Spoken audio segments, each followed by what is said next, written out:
¿qué tal? ¿Cómo están, queridas ratonas y queridos ratones de televisión? Qué gusto estar de nueva cuenta con ustedes. Mi nombre es Raquel Guerrero Viguri y les doy la más cordial de las bienvenidas al TV Podcast número 83 de este que es un proyecto de reflexión sobre temas audiovisuales que encontramos tanto en la televisión como en internet y que lo hacemos por medio de la página, por medio de podcast, por medio de publicaciones, por medio de textos publicados en otros medios y bueno, de repente en algunas ocasiones por video, que en estas fechas ha sido el menos recurrido de todos los medios a los que tenemos disposición. Sin embargo, me da muchísimo gusto que estén de nueva cuenta por aquí. Este es un podcast que presenta el Manual de Formatos Audiovisuales del siglo XXI, que es el proyecto de Ratona de TV listo, que está, ustedes pueden encontrar en la página www.ratonadetv.com y que puede servirles mucho para entender qué son los formatos audiovisuales, con qué se comen, de qué manera impactan o afectan lo que vemos en nuestros consumos diarios y no solo en los que hacemos en televisión, sino también los muchos que encontramos en internet y que estoy trabajando ya en la segunda versión porque estas cosas cambian muchísimo y hay que renovarlas poco a poco. Pero bueno, les doy la más cordial bienvenida a el número 83 y la verdad es que este es un podcast que yo tenía ya muchísimas ganas de hacer porque pasé mucho tiempo queriéndoles platicar de este gran proyecto que se acaba de estrenar hace un par de semanas en las pantallas del canal Mundo, que es un canal que entra en el paquete de canales de paga que tiene Televisión Azteca para la gente que tiene Total Play, para la gente que tiene la cajita de Xview de Megacable. También pueden encontrar estos 4 canales, entre ellos está Click, está Mundo, está Corazón, AZ Corazón y no me acuerdo muy bien el nombre del otro canal. Sin embargo, estos canales transmiten programación muy particular que se realiza durante todo el año, que van saliendo y que son de distinta índole. Y en esta ocasión quería yo platicarles de Detrás del Personaje. No solo porque es una serie de entrevistas que atañen al tema o al mundo de las telenovelas, que para la gente que es nueva aquí, pues este es uno de mis temas favoritos, este es uno de mis temas de estudio y es un tema que yo persigo muchísimo donde quiera que lo vea, sobre todo si toca el tema de las telenovelas mexicanas, que es como mi línea de estudio. Pero bueno, hay muchas razones por las cuales hoy el TV Podcast está dedicado a Detrás del Personaje y se las voy a partir en dos, digámoslo así. El podcast lo vamos a dividir en 2 partes. La primera es platicarles de esta serie, cuál fue el motivo por el cual se originó y por qué yo estoy hablando de esto. Este fue un proyecto que se empezó a trabajar pues desde el año pasado. Yo tuve conocimiento de él a principios de este año. Lo trabajó una gran productora que tenía en ese entonces Televisión Azteca en su área de paga, que es Adriana Bustos, y que Adriana Bustos, que es una mujer con más de 20 años de trayectoria en la producción, que ha hecho cosas fantásticas, pues es una mujer que dentro de todo también ama muchísimo el formato, el género de las telenovelas, lo respeta muchísimo. Y Adriana ya había venido trabajando con Televisión Azteca cosas súper importantes como la serie documental que se llama de telenovela El Espectáculo de las Emociones, que tiene 2, digamos como una primera parte y una segunda parte. Se hizo de 2 maneras en distintos momentos temporales, digamos. Y para la gente que ama las telenovelas necesita ver este documental porque difícilmente se hace si académicamente no es que sea difícil, pero de pronto no es tan sencillo encontrarse textos que hablen y que dialoguen respecto a la telenovela, el momento que se vive, cómo tendría que evolucionar esta industria. Esto sí lo logran esta serie de documentales, especialmente la parte 2. Y bueno, en el entendido de que Adriana tiene ese antecedente y que ha hecho de verdad cosas muy interesantes. Ella propone detrás del personaje, que es hacer entrevistas a distintas personas, hombres y mujeres, actrices y actores que pasaron por las filas de Televisión Azteca, que fueron personas importantes en las telenovelas de Televisión Azteca, algunos muy emblemáticos, algunos otros como que fueron de paso pero que también dejaron una huella. Y la idea era hacer algo que desafortunadamente la televisora no ha hecho con sus propias producciones de ficción, que es pues homenajearlas. De pronto en el periodismo de espectáculos que tuvo en su momento Pati Chapoy, se hicieron muchas cosas como la historia detrás del mito, como historias engarzadas, que era muy curioso cómo incluso hacían ellos desde Televisión Azteca pequeños homenajes a ciertas producciones de Televisa.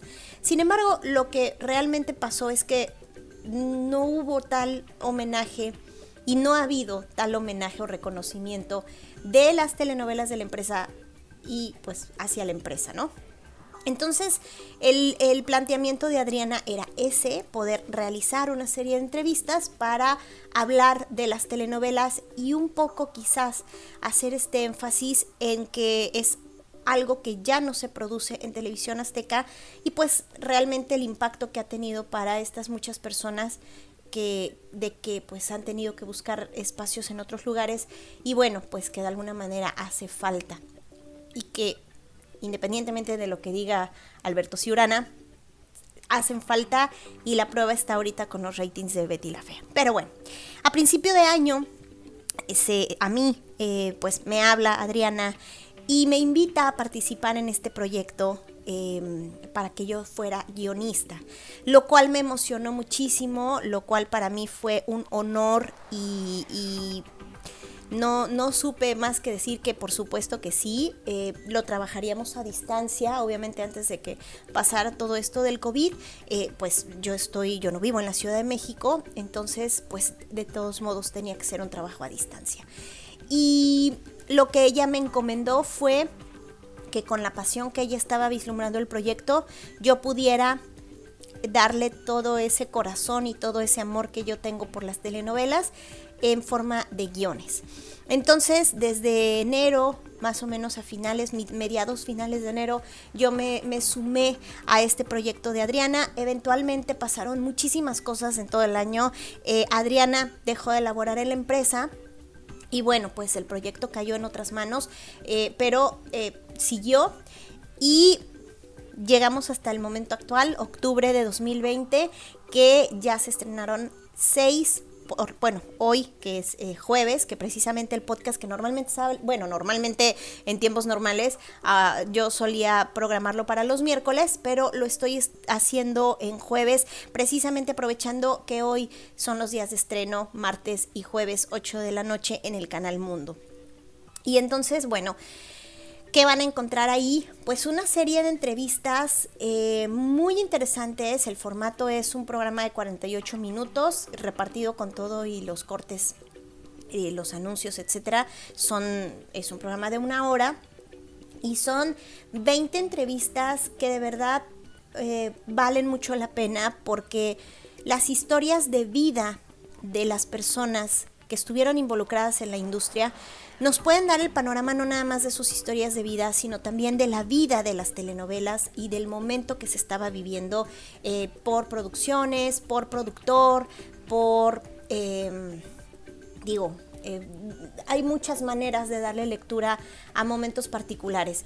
A quienes gusten de leer, por ejemplo, novelas históricas o biografías históricas, se darán cuenta que la gran riqueza de estas historias es que a partir de lo particular, digamos, de las historias individuales, podemos de pronto cotejar con lo que estaba pasando en ese momento en un contexto determinado. Y a mí eso me pasa con estas entrevistas. Son 20, les voy a leer quiénes son las personas que fueron entrevistadas. La primera, los primeros programas que ya pasaron fueron de Rebeca Jones, Mónica Dion, Laura Padilla, que qué delicia de entrevista la de Laura Padilla, Fabiola Campomanes, María Fernanda Quirós, Ivonne Montero, Alberto Casanova, Verónica Merchant, Mauricio Islas, Margarita Gralia, Annette Michel, Patricia Bernal, Víctor Hugo Martín, Vanessa Acosta, Luis Miguel Lombana, Alejandra Lascano, Verónica Langer, Carlos Torres y Marta Cristiana. Y creo que estoy olvidando a alguien. Sí, Gina Moret. Se me estaba olvidando Gina Moret. Las 20 entrevistas, de verdad que, bueno, dependen mucho también del entrevistado. Esa parte ya se las contaré ahorita en la siguiente parte del podcast. Pero realmente valen mucho la pena. A lo mejor ustedes no fueron muy seguidores de Televisión Azteca y de sus telenovelas, pero a mí una de las cosas que me pasó con esto es que tuve la oportunidad de empaparme de justamente una industria que yo no conocía del todo. Es decir, yo estudiando telenovelas desde hace muchísimos años, me había clavado mucho con las de Televisa y había pasado de largo un poco las de Televisión Azteca. Quizás como que no encontraba una motivación. Estos guiones y las historias de vida de cada personaje, de cada persona pues entrevistada, me dio la oportunidad de acercarme mucho, de buscar muchísimo, de leer, de ver algunas cosas de las que se encuentran en YouTube o que puedo tener a la mano. Y la verdad es que me dio muchísimo gusto porque también forman una parte muy interesante de la industria que no hay que olvidar y que vale la pena recordarlo, no solo porque ya no lo están haciendo, sino porque marcó un momento importante en la televisión mexicana y también tuvo su relevancia. Entonces, bueno, pues la primera parte era platicarles esto, de qué iba el proyecto, quiénes estaban, por qué hacerlo con este amor. Obviamente este proyecto estaba destinado para estrenarse mucho antes, pero se atravesó el coronavirus y muchas otras cosas. Entonces, de ser un proyecto que empezó para mí, me subí a este proyecto en enero, pues empieza a transmitirse apenas en octubre. Y yo los invito a que lo vean de todo corazón porque es un proyecto hecho con muchísimo amor y que además en mi encomienda que me dijeron que pues pusiera algo más está justamente el ponerle voz también, aunque sea de manera muy breve, a productores, a directores, a gente de casting, a escritores y a muchos de los involucrados en las telenovelas. Ahora les platicaré por qué. Ahora, la segunda parte de este podcast es porque también ahora en septiembre tuve la oportunidad de ser invitada a colaborar en el blog de la Cátedra UNESCO AMIDI que lleva la Universidad de Guadalajara, que para mí fue un verdadero honor porque ellos desde la cátedra se encargan de hacer divulgación sobre el tema de la alfabetización mediática. La gente que pues es más fiel, los ratones que son fieles a este podcast, sabrán que es un término al que yo me refiero muchísimo, que no es más que dar algunas herramientas para que la gente pueda tener un consumo de medios mucho más orgánico y mucho más consciente y que obviamente no dejen sin filtro algunas de las cosas que reciben o que consumen. Y en este sentido, bueno, pues ellos hacen un esfuerzo para divulgarlo desde distintas aristas y a mí me invitan a platicar de la alfabetización mediática como un compromiso que debemos tener los productores, ya sea quienes producen en tele, ya sea quienes producen en YouTube, es decir, cualquier persona que produzca un audiovisual que salga en alguna plataforma debe, o ese es el planteamiento de mi texto, tener nociones de alfabetización mediática para tener una conciencia de qué es lo que se está transmitiendo y el compromiso que tenemos cuando emitimos mensajes a muchas personas. Este texto ustedes lo pueden encontrar en mi blog www.ratonadetv.com como Revelar los trucos del mago, producción audiovisual y alfabetización mediática. ¿Y por qué les platico todo esto? Porque realmente mi texto de lo que va es justamente de que yo me topé con un libro que justamente es un libro de Gediza, de español, que hicieron una buena cantidad de entrevistas y encuestas a muchas personas involucradas en los medios y les preguntaban si para ellos era válido decirle a la gente cómo se tenían que hacer las producciones audiovisuales, porque eso es parte de la alfabetización mediática, que uno sepa cómo se hacen las cosas. Es un poco como si a un chef le piden que muestre cómo hace sus recetas, ¿no? Que es, pues de alguna manera hay tantos programas y tantos canales de cocina que no podría parecer como un misterio. Sin embargo, entre los muchos testimonios que recogen, pues hay muchas personas que dicen que no están de acuerdo, que eso es como revelar el truco del mago y que no lo van a hacer para que la gente crea en la ilusión de lo que está viendo. Y pues de pronto yo estoy un poco en desacuerdo con eso, sinceramente, y rescato de otra página de una investigadora que plantea a partir de otros autores, de Stanley Baran y de Jorge Alberto Hidalgo. Bueno, ellos complementaron lo que Alt Silverblatt, determinó como los elementos del análisis del contenido mediático. Les voy a contar esto, ahorita les digo por qué. Habla de una conciencia de la repercusión de los medios. Tenemos que tener una conciencia de la repercusión de los medios. Tenemos que tener el conocimiento del proceso de la comunicación masiva, del desarrollo de estrategias para analizar y comentar los mensajes de los medios, de comprender que el contenido de los medios ofrece conocimiento de nuestra vida y de nuestra cultura, de la capacidad de disfrutar, entender y apreciar el contenido de los medios y de la comprensión de las obligaciones éticas y morales de los profesionales de los medios, así como la adquisición de habilidades de producción apropiadas y efectivas. Esto, que es entre Silverblatt, y los dos últimos puntos son de Stanley Baran y de Jorge Alberto Hidalgo, es muy interesante y para mí es importantísimo, y yo en el texto me clavé justamente en la comprensión de las obligaciones éticas y morales de los profesionales de los medios. ¿Y por qué les cuento todo esto? Porque esta segunda parte del podcast, lo que yo quiero hacer es contarles cuál fue mi papel haciendo guiones de una serie de entrevistas, porque hasta el sol de hoy algunas personas que ya han podido ver el programa lo ven, les gusta, pero siempre terminan diciendo, bueno, ¿y tú qué haces? O sea, ¿en qué consiste tu trabajo? Y parecería que sentarse a ver a una sola persona en una entrevista, que parece muy orgánica, no representa ningún trabajo o ningún esfuerzo. Pero la verdad es que la televisión crea esa ilusión cuando pues hay muchas cosas que hay detrás. Y justamente lo que yo quería platicarles era eso. ¿Cuáles fueron los pasos que ocurrieron para que yo llegara a esto? Además, en el entendido, bueno, esto se los quiero contar, que para mí también es muy importante, porque a mí hace 10 años yo no hacía nada para televisión. Yo había trabajado en televisión pública de Veracruz, 8 años, estuve muchos años, pero renuncié cuando empecé mi maestría en 2011. Entonces, bueno, pues sí tenía yo muchos años de no trabajar y haciendo guiones específicamente, porque bueno, esto lo dejé de hacer hace más tiempo. Y entonces, ¿cuál fue mi chamba? Y se los voy a decir de la manera más breve posible. El proceso que les estoy contando, que todo fue en línea, fue el siguiente.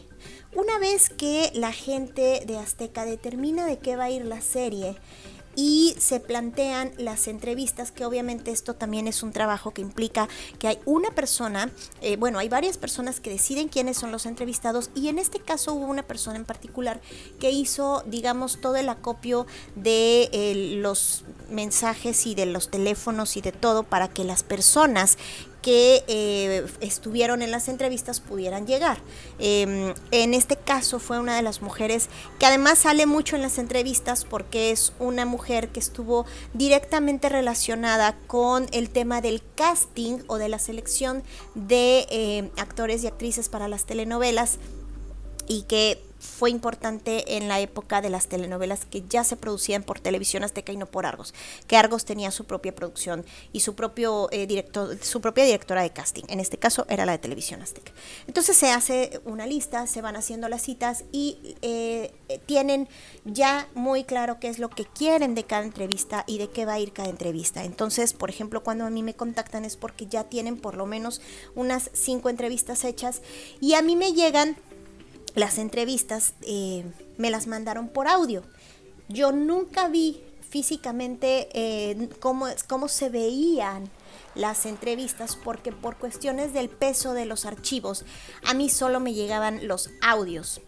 ¿Qué hacía yo con los audios? Pues los escuchaba varias veces, porque mi trabajo fue escucharlos, familiarizarme con lo que estaban diciendo, ir tomando mis notas y establecer ciertos parámetros para que yo pudiera establecer una estructura. Esa parte sí me la dejaron toda a mí. Digamos que yo era la siguiente parte para estructurar el programa, que era qué vas a hacer con las entrevistas, que eran como mi materia prima. Entonces yo las escuchaba y empecé, además me dieron un formato de guión, que esto también se maneja, pues depende de pronto depende de de cada empresa. Por ejemplo, cuando yo trabajaba en RTV, teníamos un formato de guión, pero era nada más para mi área. No funcionaba en todos los aspectos el mismo formato y de pronto eso era un poco complicado. Para mí, para acá, creo que sí es el mismo, el que manejan, o por lo menos esa fue la indicación que me dieron. Me mandaron el formato de guión y me dieron las instrucciones. Tienes que hacer un programa de 48 minutos de 4 bloques. Ok. Entonces, bajo ese delineamiento y obviamente también bajo la idea de que había que depurar la entrevista, de tal suerte que a lo mejor una entrevista podía llegar de 1 hora, pero esa hora tenía mucho de la intervención del entrevistado. O sea, a mí me daban la entrevista en bruto, así como lo empezaban a grabar y terminaban, así es como me la mandaban. Entonces yo tenía que depurar la entrevista porque pues por cuestiones de formato y de hacerlo como más puro y de hacer que parezca que el entrevistado le está hablando al público y no a una entrevistadora, entonces había que quitar todas estas intervenciones donde se hacen las preguntas, donde de repente podría suceder que la entrevistadora interrumpe porque a lo mejor al actor o al entrevistado pues se le olvida algún dato, entonces interviene. Bueno, todas esas partes había que revisarlas y pues tratar de depurarlas. Y yo lo que hice fue que teniendo 4 bloques empecé de acuerdo a lo que el contenido de las entrevistas, empecé a estructurar de tal manera que lo que ustedes van a ver en los programas es una parte que es la historia de la vida de esta persona, cómo se entera que quiere ser actor o actriz, cómo le llega pues en qué momento sienten que estaban destinados para esto, algunos que pues la gran mayoría empezaron haciendo teatro, cómo llegan a las escuelas de teatro, cómo se forman y después el siguiente bloque, hay una transición ahí que podría empezar desde el primer bloque, algunos llegan hasta el segundo, sobre cómo llegan a las telenovelas de Televisión Azteca. Algunos de estos actores que les mencioné empezaron en Televisa, entonces en parte la entrevistadora iba con la encomienda de hablar lo menos posible de las telenovelas de Televisa y obviamente darle más peso a las telenovelas de Televisión Azteca porque ese era el objetivo. Entonces, bueno, había que cuidar un poco esos detalles y el segundo bloque y algunos que tenían más novelas hasta el tercer bloque podían echársela hablando de estas telenovelas. El cuarto bloque ya implicaba hablar de sus carreras artísticas, de lo demás que habían hecho, porque, por ejemplo, tenemos aquí en los entrevistados a gente como Verónica Langer, que ella tiene por lo menos 2 premios Ariel en su haber respecto al cine. O sea, hay gente que ha tenido reconocimientos y que ha hecho cosas muy importantes, no nada más en televisión, sino que lo importante o lo interesante con estas personas es que tienen trayectorias que compilan teatro, cine, algunas incluso cuestiones de difusión cultural o de, pues sí, como difusión cultural, que eso lo hace mucho Patricia Bernal, etcétera. Entonces, más o menos ahí estaba. Ahora, si la encomienda también era hablar de las personas, que muchos, eso caía yo a la cuenta, que muchos de estos personajes hablan de las personas que los formaron, que fueron sus maestros, quienes los invitaron a participar en Televisión Azteca, a quienes recuerdan con mucho cariño, con quienes tuvieron una experiencia muy grata de trabajo, y todos coincidían con nombrar a una persona en específico. Entonces, lo que yo hice, que ustedes verán desde el principio, si es que pescan así súper puntuales a las 8 de la noche de martes y jueves en Canal Mundo, alguna de estas entrevistas, es que inician con un recurso que le llamamos back. ¿De qué se trata el back? Que no hay una imagen como tal, o sea, no hay un video, es una imagen fija en donde aparecen las letras que transcribiendo una frase dicha por alguien. Y entonces, en este back, yo lo que hice fue que escuché a cada una de las entrevistas y notaba que a estas personas que nombraban con mucho cariño, los rescataba, me puse a buscar mucho sobre estas personas, encontraba entrevistas y podía retomar pedacitos y citaba. Y por eso es que hablo de productores, de directores, de maestros de actuación, de escritores, de gente de casting, de gente de dirección de cámaras. O sea, hay una gran variedad de personas que fueron mencionadas durante estos programas y yo los retomo y los pongo así de primera impresión para que el guión empiece con eso, haga una reflexión sobre el papel de estas personas tan importante en el quehacer de la telenovela y después lo ligo con el entrevistado y entonces comienza así la parte de la entrevista. Eso implica que yo tuve que escribir algunas cosas que le llaman un recurso de voz off, es decir, que el programa se combina entre las partes de entrevista del actor o actriz y las partes que vienen en voz, que fueron narradas y fueron leídas por alguien y que también, como se le dice en televisión, están vestidas o que de alguna manera se ilustran con imágenes de las telenovelas que se fueron diciendo. Ahora, ¿cuál fue mi trabajo?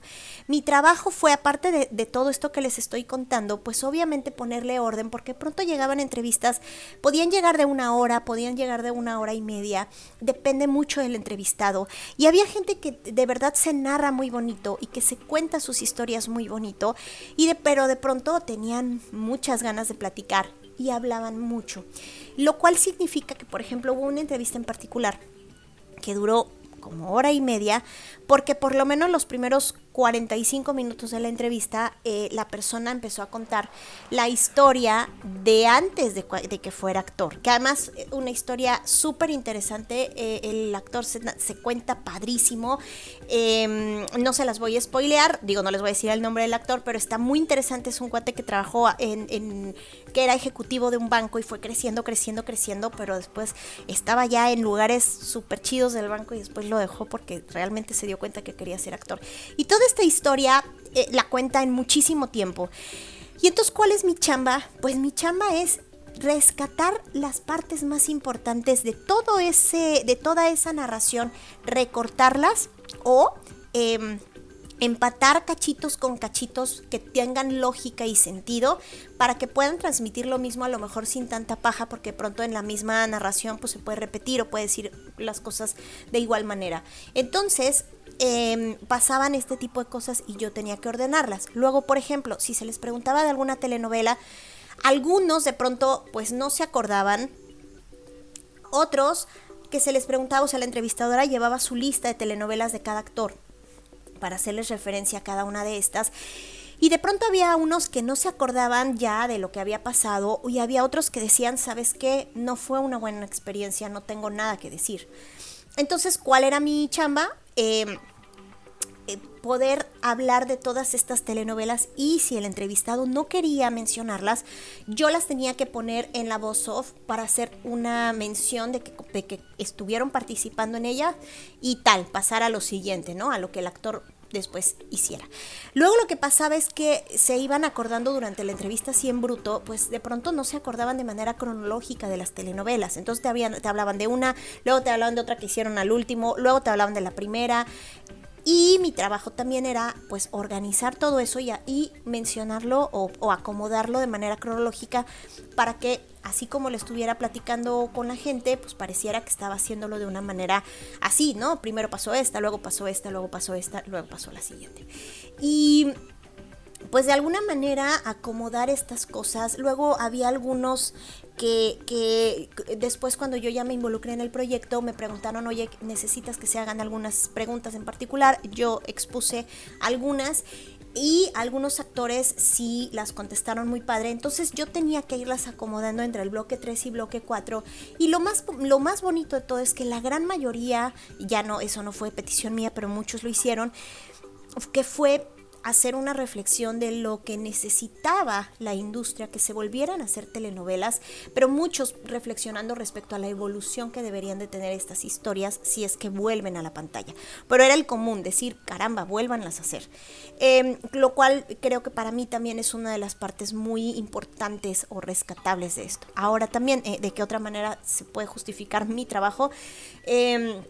Cuando el entrevistado, por ejemplo, tuvimos una entrevista que duró 48 minutos neta. No, eran como 50 minutos así neta, ya contando las intervenciones de la entrevistadora, perdón. Entonces, pues ahí fue muy complicado porque había que depurar. Y la entrevistada no fue la que dio más información de todas. Entonces fue una chambota porque yo tuve que recortar y de eso pues quedaba muy poquita intervención de la entrevistada y había que meter muchos más datos en el guión, que eso era también parte de mi chamba, que implicaba que yo buscara información, la sistematizara, la pudiera redactar y pudiera acomodarla. Y por último, pero no menos importante, era el tema de los tiempos, que uno llega a la carrera de comunicación diciendo, ay no, comunicación, los números, nada, uy, es increíble la manera en la que se usan los números cuando se está estudiando comunicación y cuando se está trabajando haciendo este tipo de cosas, porque a lo mejor ustedes nunca han abierto un software de video, pero la gran mayoría tienen un relojito y va contabilizando horas, minutos, segundos, como un cronómetro, digamos. Bueno, ¿para qué sirve esto? Para que, por ejemplo, o como lo usé yo en mi caso, a mí que solo, insisto, solo me mandaban el audio y me lo mandaban así en bruto, yo tenía que armar el programa. Mi chamba era mandar un guión con el programa armado porque de mi trabajo dependía el trabajo del editor o de los editores y de la postproducción. O sea, yo determinaba el trabajo.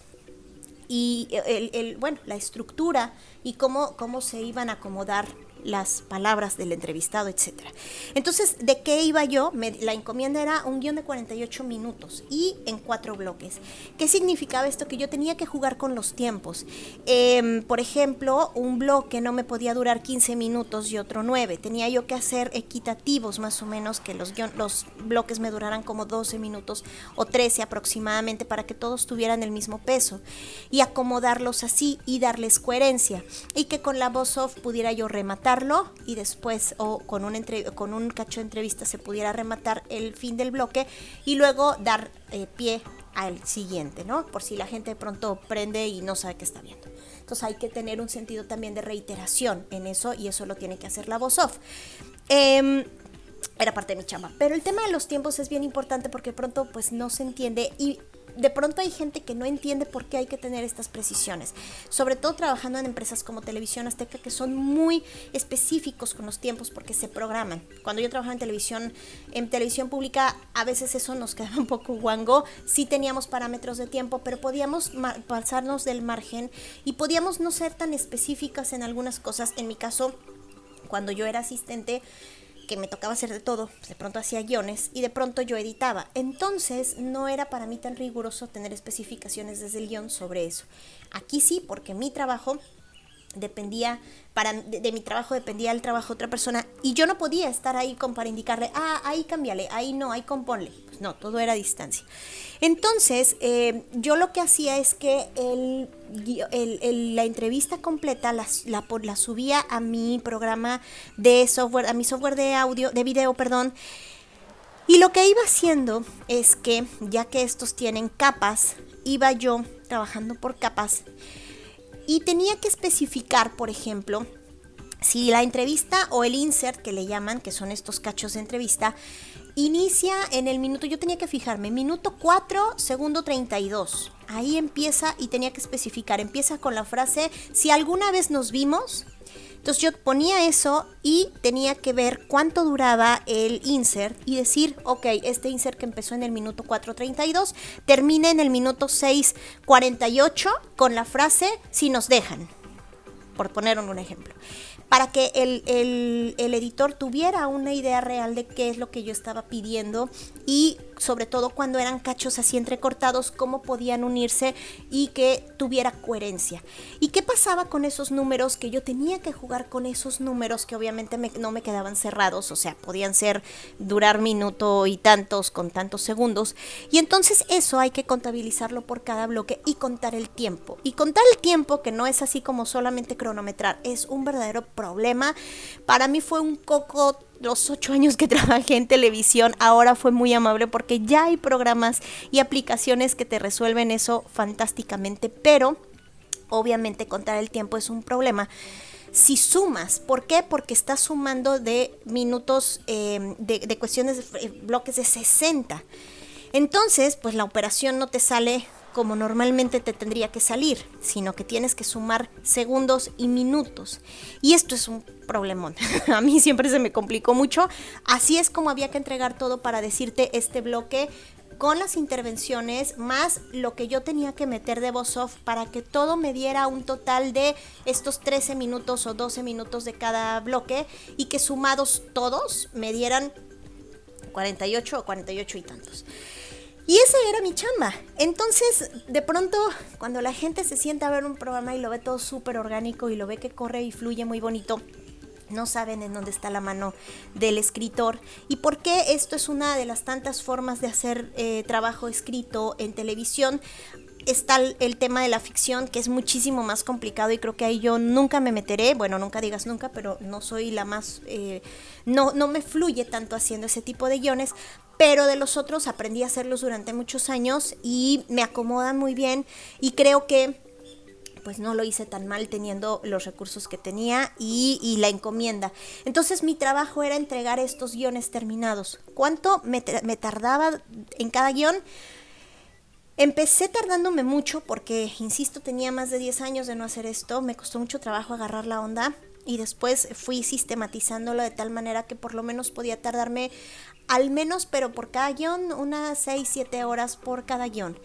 Era muy complejo cuando incluso había algunos guiones que me costaban mucho más, había que oírlos varias veces, había que escuchar muy bien la intención, había que entender al actor. En mi caso me puse a ver mucho video, me puse a leer mucho cuando mencionaban a alguien más, había algunos que mencionaban cuestiones históricas, hubo un par de actores maravillosos que mencionaron trabajos que hicieron en Imevisión y yo brincaba de la alegría porque era hablar de cosas que me fascinan, que es de la historia de la televisión mexicana. Entonces implicó un trabajo bien choncho para mí, padrísimo, además las revisiones, además, oye, fíjate que empezamos a editar esto y falta esto o aparece la voz de la entrevistada, por favor quita, la entrevistadora, por favor recórtala, cámbiale, modifícale, ajústale y entonces además tenía yo que estar trabajando sobre eso para que el trabajo que llegara a manos de los editores y la postproducción pudiera verse, pudiera fluir de tal manera que se ve lo que ustedes verán. Martes y jueves empezaron el día que estoy grabando esto se va a transmitir el 6º programa, pero son 20 y la verdad es que se los recomiendo muchísimo. Es a lo mejor una producción que podría verse un poco austera, pero la verdad es que está hecha con muchísimo corazón y para la gente que le gustan las telenovelas creo que vale la pena como documento. Las entrevistas valen muchísimo la pena, hay gente muy valiosa de los entrevistados y que incluso cuentan cosas que resultan sorpresivas. Para mí yo iba así como de hallazgo en hallazgo y la verdad es que fui muy feliz y agradezco muchísimo la oportunidad a Adriana que me invitó y después a toda la gente con la que estuve trabajando pues vía remota, porque me dieron todo su apoyo, porque fue un trabajo pues bastante ameno, porque pues yo tuve una posición interesante de armar el programa y para mí fue una responsabilidad que tomé con mucho cariño y que por eso es que los invito a verlos, por eso es que además les conté los trucos del mago, de cómo se trabaja, que la verdad es que no nada más es solo contarles eso, sino para que ustedes sepan de qué se trata hacer televisión y de pronto que pues que cada quien entienda de qué pasos van y que no crean que todo es tan fácil. Sí lo vemos con los chefs, ¿no? Que a veces hacen recetas muy sencillas, parecen muy sencillas y de repente tienen un procedimiento muy complicado, o incluso en los restaurantes cuando un platillo que comemos de pronto decimos, ay, qué horror, supo horrible y no sabemos que atrás de esto hubo 5 manos distintas, una que fue las que fue a comprar la fruta y otro y así. Digo, los procesos así son. Y a veces los disfrutamos más y los valoramos más, independientemente si nos gustan o no, pero pues el trabajo que hay detrás se tiene que valorar y se tiene que conocer para poder ser valorado. Así que de eso quería yo hablar en esta ocasión. Fue como una especie de clase, pero que se las doy con mucho cariño y que la verdad es que me encanta la idea de que ustedes puedan sintonizar Detrás del Personaje, se llama el programa, por Mundo, los martes y jueves a las 8 de la noche. Yo de todas formas en mis redes sociales les voy poniendo quiénes son los entrevistados para que ustedes puedan sintonizarlo. Y por cuestiones de mercadeo de Televisión Azteca de paga, pues estos programas no se suben a YouTube ni a ninguna otra plataforma, así que si no los pescan ahí, pues no los pescaron. Yo soy Raquel, me da muchísimo gusto, ojalá que puedan verlo y ver algún programa y que me den sus opiniones, y sobre todo que ustedes puedan acudir a mis redes y a mi portal, a mi sitio que es www.ratonadetv.com, acudir con el libro, el ebook de formatos audiovisuales del siglo XXI y conocer más de lo que llevo haciendo, las publicaciones, algunos textos, porque aquí se habla desde la emoción que da la televisión y los medios audiovisuales en internet, pero también desde un proceso de trabajo y de razonamiento y de fundamentación, que también es importante. Muchísimas gracias, nos estaremos escuchando en otro TV Podcast. Yo soy Raquel Guerrero Viguri y les doy las enormes e infinitas gracias por estar aquí. Bye.